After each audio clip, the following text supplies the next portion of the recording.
एक शांत सा गांव, मिट्टी की खुशबू और पुराने घरों की दीवारों के बीच एक बुजुर्ग व्यक्ति अपनी हवेली में अकेले रहते थे। संपत्ति की उन्हें कोई कमी नहीं थी, कमी थी तो बस अपनेपन की। उनके 3 बेटे थे, शादीशुदा थे, लेकिन पिता से दूर हो चुके थे। एक दिन अचानक बुजुर्ग की तबीयत बिगड़ गई। गांव वाले घबराकर उन्हें अस्पताल ले गए। सभी की सांसें रुकी हुई थीं, लेकिन कुछ दिनों बाद वो ठीक होकर घर लौट आए। घर आते ही उन्हें एहसास हो गया कि अब उनके पास शायद ज्यादा समय नहीं बचा है और उन्हें अपनी संपत्ति का फैसला करना होगा। उन्होंने बहुत सोच विचार के बाद अपनी ज्यादातर संपत्ति बेच दी और चमकते हुए हीरे खरीद लिए। उन्हें एक पोटली में डालकर अपने पास रख लिया। फिर अपने बेटों को खबर भेजी कि वे उनसे मिलने आए, क्योंकि उनके पास देने के लिए बहुत कीमती चीज है। हीरों की बात सुनते ही तीनों बेटे अपने परिवारों के साथ गांव पहुंच गए। बुजुर्ग ने उन्हें आंगन में देखा तो उनकी आंखें भर आईं। उन्होंने हाथ फैलाए अपने बच्चों को गले लगाने के लिए, लेकिन जैसे ही बेटे पास आए उन्होंने पहला सवाल यही पूछा, हीरे कहाँ हैं? ये सुनकर बुजुर्ग का दिल टूट गया। उन्हें समझ आ गया कि उनके बेटे सिर्फ हीरों के लिए आए हैं, उनसे मिलने के लिए नहीं। उन्होंने कहा, जाओ मेरे कमरे से पोटली ले आओ। सबसे छोटा बेटा दौड़कर गया और पोटली ले आया।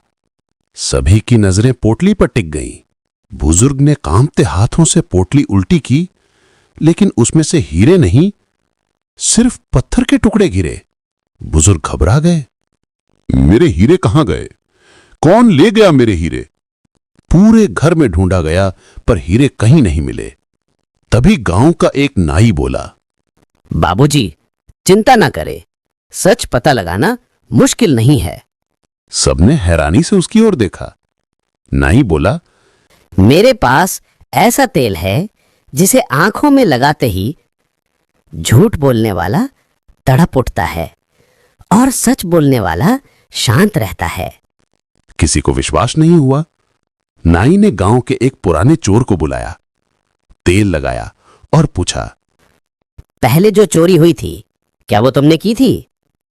वह आदमी दर्द से तड़पने लगा, चीखने लगा और अपनी चोरी स्वीकार कर ली। अब सब लोग चुप थे। तभी बुजुर्ग का छोटा बेटा उनके पैरों में गिर पड़ा और रोने लगा। बाबूजी, मुझे माफ कर दीजिए, हीरे मैंने ही लिए थे। मैं सबसे पहले कमरे में गया था, मैंने हीरे निकाल लिए और पोटली में पत्थर डाल दिए। बुजुर्ग की आंखों में गहरी पीड़ा उतर आई। नाई बोला, बाबूजी, ये तेल असली नहीं है, ये तो बस साधारण तेल है जिसमें मैंने नीला रंग मिलाया है। बाकी सब आदमी के डर पर चलता है। सब लोग नाई की समझदारी की तारीफ करने लगे।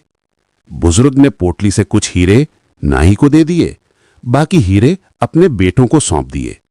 फिर उन्होंने अपने बच्चों की ओर देखा, हाथ उठाया और कहा, जाओ बेटा, और याद रखना, हीरे हमेशा चमकते नहीं, कभी कभी वो दिलों के भीतर छुपे होते हैं। और ये कहकर उन्होंने अपने बेटों को आखिरी बार अलविदा कहा।